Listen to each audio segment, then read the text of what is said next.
ताली बजा करके चौधरी विजय कसाना जी का स्वागत करें जोरदार तालियों से।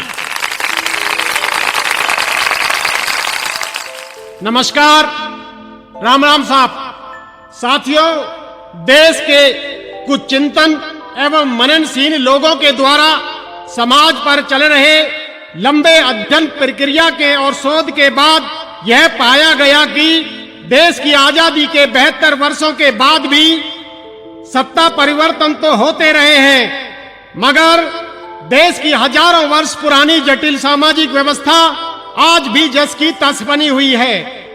आज भी देश में जाति और धर्म, संप्रदाय, ऊंच और नीच के नाम पर भेदभाव, जाति और धर्म के नाम पर लोगों को लड़ाकर राजनीति करने का काम दिन प्रतिदिन बढ़ता जा रहा है। देश में चारों ओर भय, भूख और भ्रष्टाचार जैसी अराजकता का माहौल है। पूरा देश सांप्रदायिकवाद, नक्सलवाद, आतंकवाद, माओवाद, जातिवाद एवं पूंजीवाद व्यवस्था से पूरी तरह से ग्रस्त होता जा रहा है। सत्ता में बने रहने के लिए हिंदू को मुस्लिम से लड़ाया जा रहा है, पिछड़ों को दलितों से लड़ाया जा रहा है, अगड़ों को पिछड़ों से लड़ाने का खेल चल रहा है।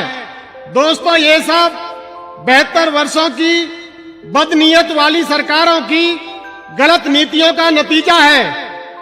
आज देश के भरण पोषण करने वाले किसान की क्या हालात हैं।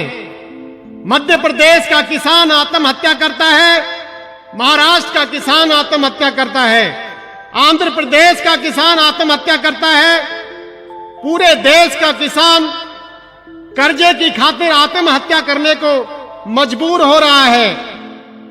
और मेरे साथियों, दूसरी तरफ इस देश के पूंजीवादियों और बड़े बड़े उद्योगपतियों का हजारों करोड़ का कर्ज नॉन परफॉर्मिंग एसेट एनपीए मतलब घाटा दिखाकर माफ कर दिया जा रहा है।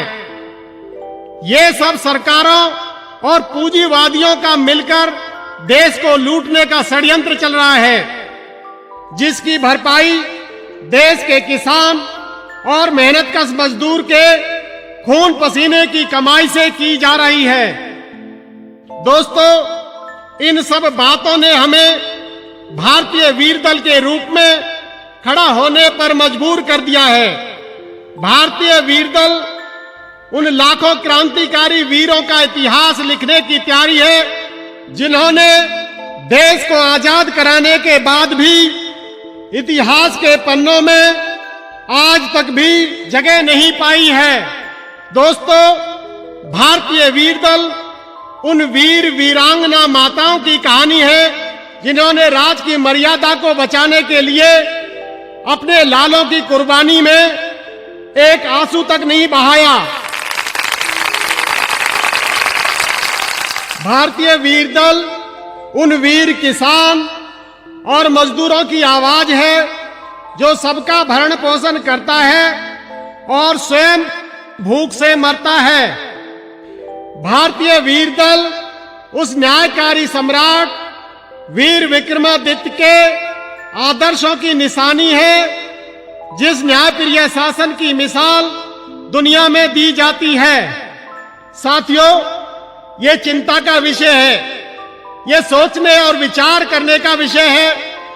दोस्तों, इन सारी बातों ने हमें बेचैन कर दिया है, विचलित कर दिया है, आज सोचने पर विवश कर दिया है, उठ खड़े होने के लिए मजबूर कर दिया है।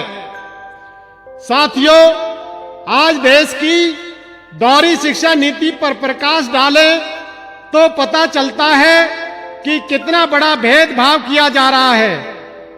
एक तरफ उनका बच्चा जो सीबीएसई स्तर की शिक्षा एयर कंडीशन माहौल में ग्रहण करता है, और दूसरी तरफ हमारा बच्चा जिसके पास बैठने तक के लिए टाट चटाई तक भी नहीं है और हिंदी माध्यम की शिक्षा ग्रहण करता है। उस बच्चे से आप कैसे उनका मुकाबला कराओगे? साथियों, क्या पाप किया है हमारे बच्चों ने जो इस हालात में जीते हैं, और क्या पुण्य किया है उनके बच्चों ने जो ऐशो आराम की जिंदगी व्यतीत करते हैं। साथियों, देश में स्वास्थ्य सेवाएं जो आम नागरिक को सरकार के द्वारा फ्री मिलनी चाहिए थी, उसका भी इन दुराचारियों ने व्यापारीकरण कर दिया है। लाखों मजबूर बीमार लोग पैसे के अभाव में बगैर दवाई के दम तोड़ देते हैं। ये कैसा सिस्टम है इन सरकारों का? दोस्तों, भारतीय वीर दल देश में न्यायकारी शासन की स्थापना करने एवं दलित, शोषित, पीड़ित, वंचित और उपेक्षित वर्ग को उसका हक दिलाने की लड़ाई है। दोस्तों, भारतीय वीर दल देश के कमजोर और कमेरे वर्ग को उसका हक दिलाने की लड़ाई है। साथियों, भारतीय वीर दल का एक ही नारा है, जिसकी जितनी संख्या भारी उतनी उसकी हिस्सेदारी। जिसकी जितनी संख्या भारी उतनी उसकी हिस्सेदारी। साथियों, भारतीय वीर दल का एक ही नारा है, इंसान से हो इंसान का भाईचारा। इंसान से हो इंसान का भाईचारा, यही है मिशन हमारा, यही है मिशन हमारा, यही है मिशन हमारा। जय हिंद, जय भारत।